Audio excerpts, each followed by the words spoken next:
What's going on, viewers? Welcome back to the channel. In today's video, we're going to be checking out the GraveSTONE Ghoul.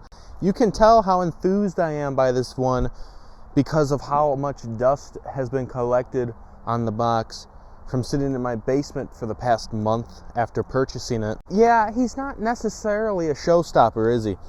But you know what he does have going for it is a great background cemetery character.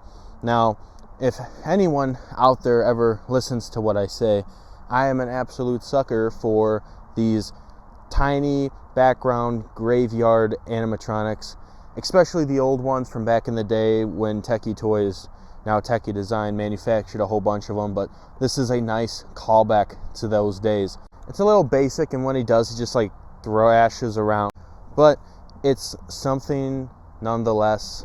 And I'm happy we're getting stuff like this once again.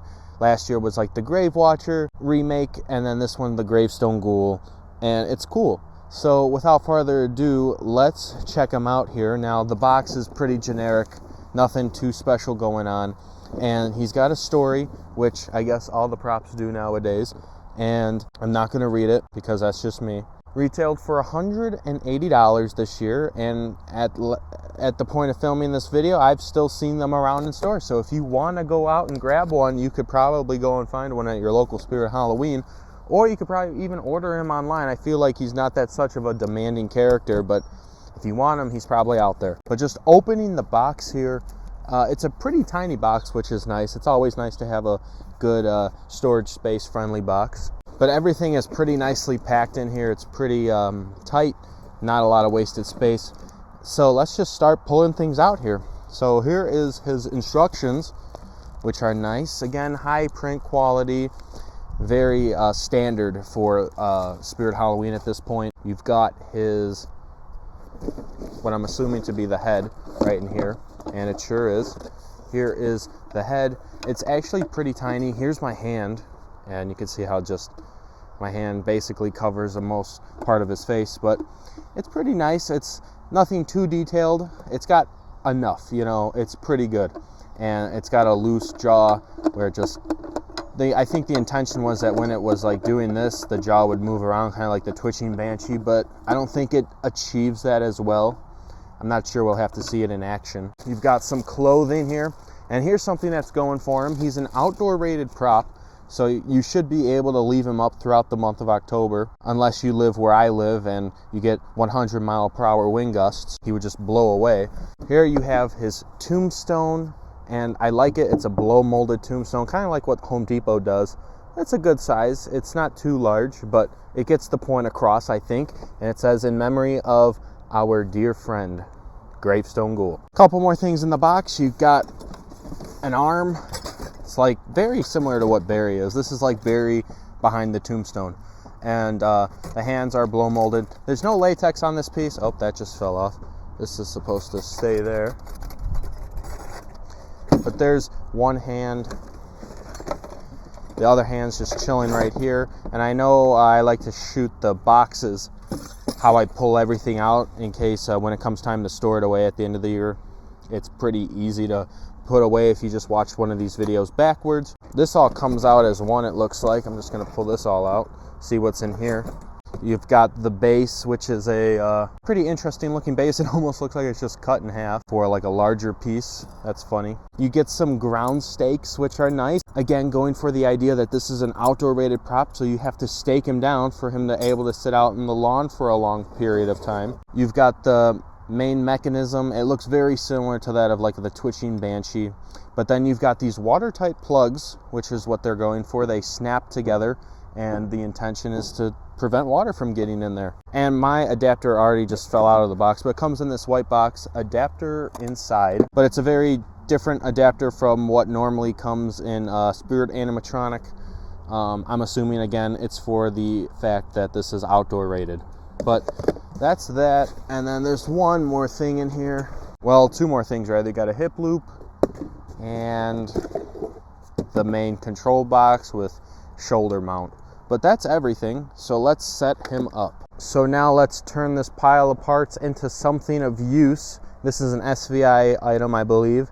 So everything should go together fairly easily. And I'm not even going to look at the instructions because I'm confident in myself that I can accomplish this without needing them. Okie dokie, here we go. We're going to start off with the base here, and right off the bat, I'm going to assume that the tombstone goes on these two little bushings, and that just slides in like that. And there's some nice padding on it to keep it in place and not rattle around that much. Hopefully that does its job. We'll soon find out, I guess. And then I'm going to take his mechanism, basically, and snap lock it into place. And then the control module will go on, but before I do that, I'm probably going to put the hip loop on. And it doesn't seem like you can do wrong with this, so just slide it on. Now I'm going to take the module here, snap lock that into place, and plug in the first wire leading to the motor. Now what's cool about this guy is he's got like a seal around the volume control, it looks like, so no water can get in there. He also has the adapter, which is going to be right there, and it has an O-ring to just slot that into place and thread it on, once again preventing water. And then there's a rubber grommet for the switch, so that's protected from water. So overall this thing is pretty much waterproof, I would say, to an extent. Obviously you don't want to dunk it underwater, that would be stupid. And his clothing is that thick plastic-like material, once again to prevent water from beating up on it and soaking into the electronic components. But we're just going to drape this over here. You're going to want to take the sensor and plug it in. There's a Velcro strap right here, and you just attach that to so he can activate. Take this handsome man's head and snap lock it onto place right up here. He's got like a mohawk on. He's just got one thread of hair. Should just spike that up. He'd look like the part of the Lowe's rock band guys. Take the wire for the eyes and snap lock that into the blue, purple. That's purple, Devin. That's not blue. Bring up the clothing around here like this. And this is going to be the boring part where you have to thread the arms through. So I'm not going to do that on camera because who wants to watch that? All right, so that is done. Do as I say, not as I do. Don't grab the noodle part, the white foam part, while you fish it up, or else everything will just fall out. You got to hold on to the actual wire armature if you want to get those hands or arms in place.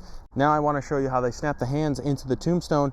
It's a lot nicer than just Velcro or something lazy like that. This is actually like a lock pin or a push pin where you just slowly just insert it in, and that I think works so much nicer. It's such an upgrade from like Velcro stuff from older pieces. And you also just got to make sure everything's nice and how it's supposed to go, because you don't want this moving around and stuff, or binding up rather. You want to make sure it's all free. I just Velcroed up the back of his shirt and he is ready to go. I would say he's about the size I expected him to be. It's about 3.5 feet tall. I think that's what the box says, or 3 feet. He's a good size. The tombstone is a little small, I think, but for it to fit in the box and whatever and whatnot, compromises had to be made. But a bigger tombstone definitely would have been something a little cooler for this guy. But there's a lot of pros going for him. He's outdoor rated. You don't have to worry about bringing him in if it rains necessarily, which is something I like seeing. Hopefully more and more into the future we get more complex props that have some sort of protection from the weather. The blow molded tombstone's good. It won't chip like styrofoam would. The hands getting locked into place rather than Velcroed into place is good as well. It's got a good sensor on it. There's a lot of good things going for it. I think the price tag of $180 is, I would say, fair. Now, definitely use a 20% off coupon. But overall, he's pretty cool, so I'm going to go plug him in and we're going to see how he works. Hopefully he works, fingers crossed. All right, let's see him if he works. Let's just walk by. There he is. He's actually really loud. He's got a good speaker, it seems like.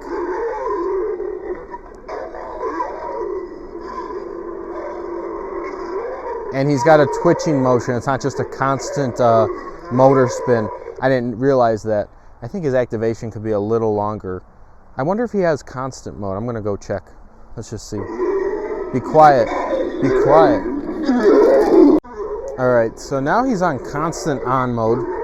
And unfortunately, it doesn't continue constantly. He has a little break in him. Let's see if it comes up. Stops for a second, and then comes back on. Now, people say that's to give the motor a rest, and it could be that. But I know some of the old props that had constant motion were just constant motion, like the Pumpkin Patch Prowler, I think, has that feature. And for this guy, I mean, he's not really lugging around that much weight to him and stuff. I think it would be okay if some of the older items did that. The thing that just bothers me is just that the eyes stay on and then go off, and then stay on and then go off. It like breaks up the atmosphere a little bit. I really wish props had just constant lights on and would stay on and then get activated, and the lights would just stay on constantly and never shut off, or at least fade in and fade out to make a transition of sorts, not just on and off. It's weird. But yeah, he's a pretty decent character. I would say more of a budget-friendly prop in the middle range. I mean, 180 isn't cheap necessarily, but compared to the other stuff that Spirit Halloween's selling, this is on the lower end of the spectrum. But yeah, he's pretty cool. Definitely got some good stuff going for him, especially for the outdoor rated thing. So seeing him in the daytime, let's cut to a nighttime demo of him to see what he looks like at night. Hopefully he looks pretty cool. He's got to look pretty cool. He's got to be cool, you know. Let's just cut to it.